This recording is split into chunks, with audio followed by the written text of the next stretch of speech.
Bonjour, je suis Bastien03. Sans déconner. Vous savez, quand j'étais petit, j'avais pas beaucoup de souvenirs d'être attaché à une œuvre ou une licence en particulier. À part Pokémon, bien sûr. Et pourtant, il y a une œuvre que j'ai découvert en CE2 et dont je suis toujours aussi fan aujourd'hui. Et cette œuvre, c'est Émilie Joly. Do you remember when it first died, September?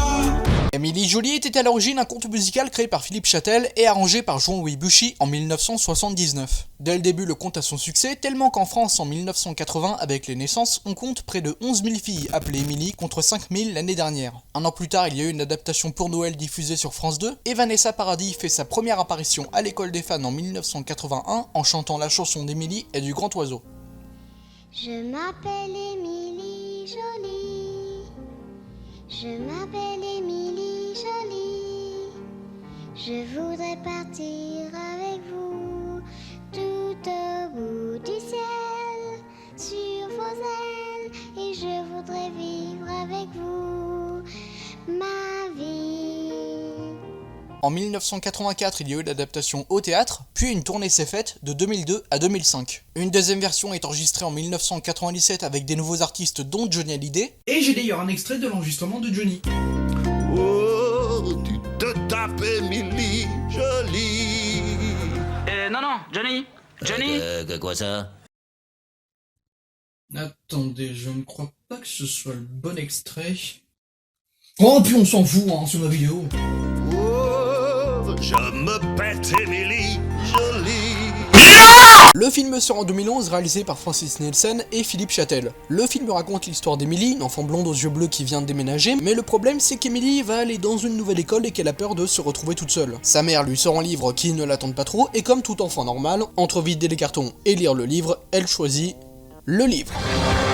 Le livre raconte l'histoire de Gilbert, un lapin qui se perd dans un monde parallèle au sien, et donc Oh qui s'est trompé de licence, va demander de l'aide à Émilie.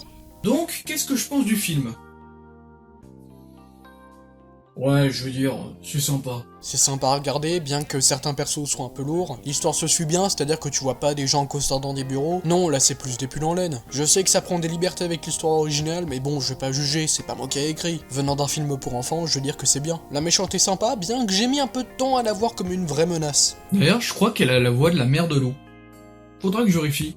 Pour les chansons, elles sont très bonnes à l'écoute. Surtout la chanson de l'oiseau. Pour ce qui est des acteurs, ils se démerdent tous très bien. Elise Moon sur le corbeau, je veux dire que ça passe. Par contre, François-Xavier de Maison, il en fait des caisses. Alors que c'est une des têtes d'affiche du film.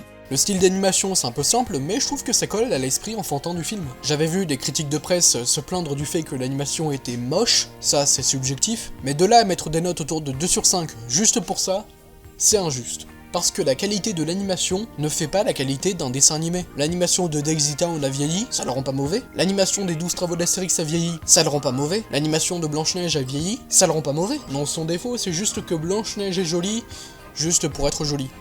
Pour les défauts, il y a des trucs qu'on a déjà vu 1000 fois, genre le père qui est trop absorbé par son boulot. Bonjour les clichés. Il y a certains passages qui peuvent être sympas pour un enfant, mais qui pour un adulte peuvent être durs à regarder. En clair, c'est pas le truc le plus recherché du monde, mais ça a son petit charme. Et pour finir, je dois avouer une chose.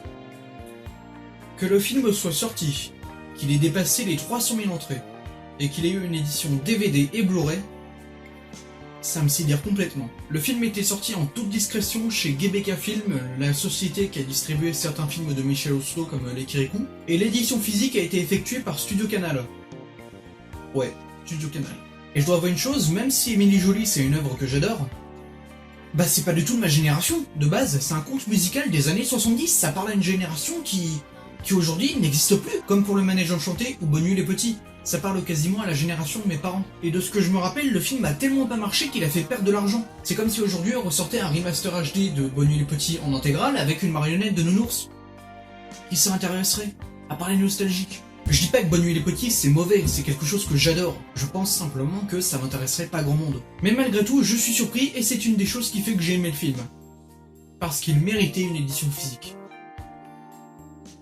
Par contre, Studio Canal, le DVD de Lou, bah, il est un peu naze. Merci d'avoir regardé cette vidéo jusqu'au bout. Je dois le reconnaître, j'étais pas au meilleur de ma forme, je ressortais tout juste d'une angine. Mais malgré tout, je reviendrai en forme. On se retrouve bientôt. Salut!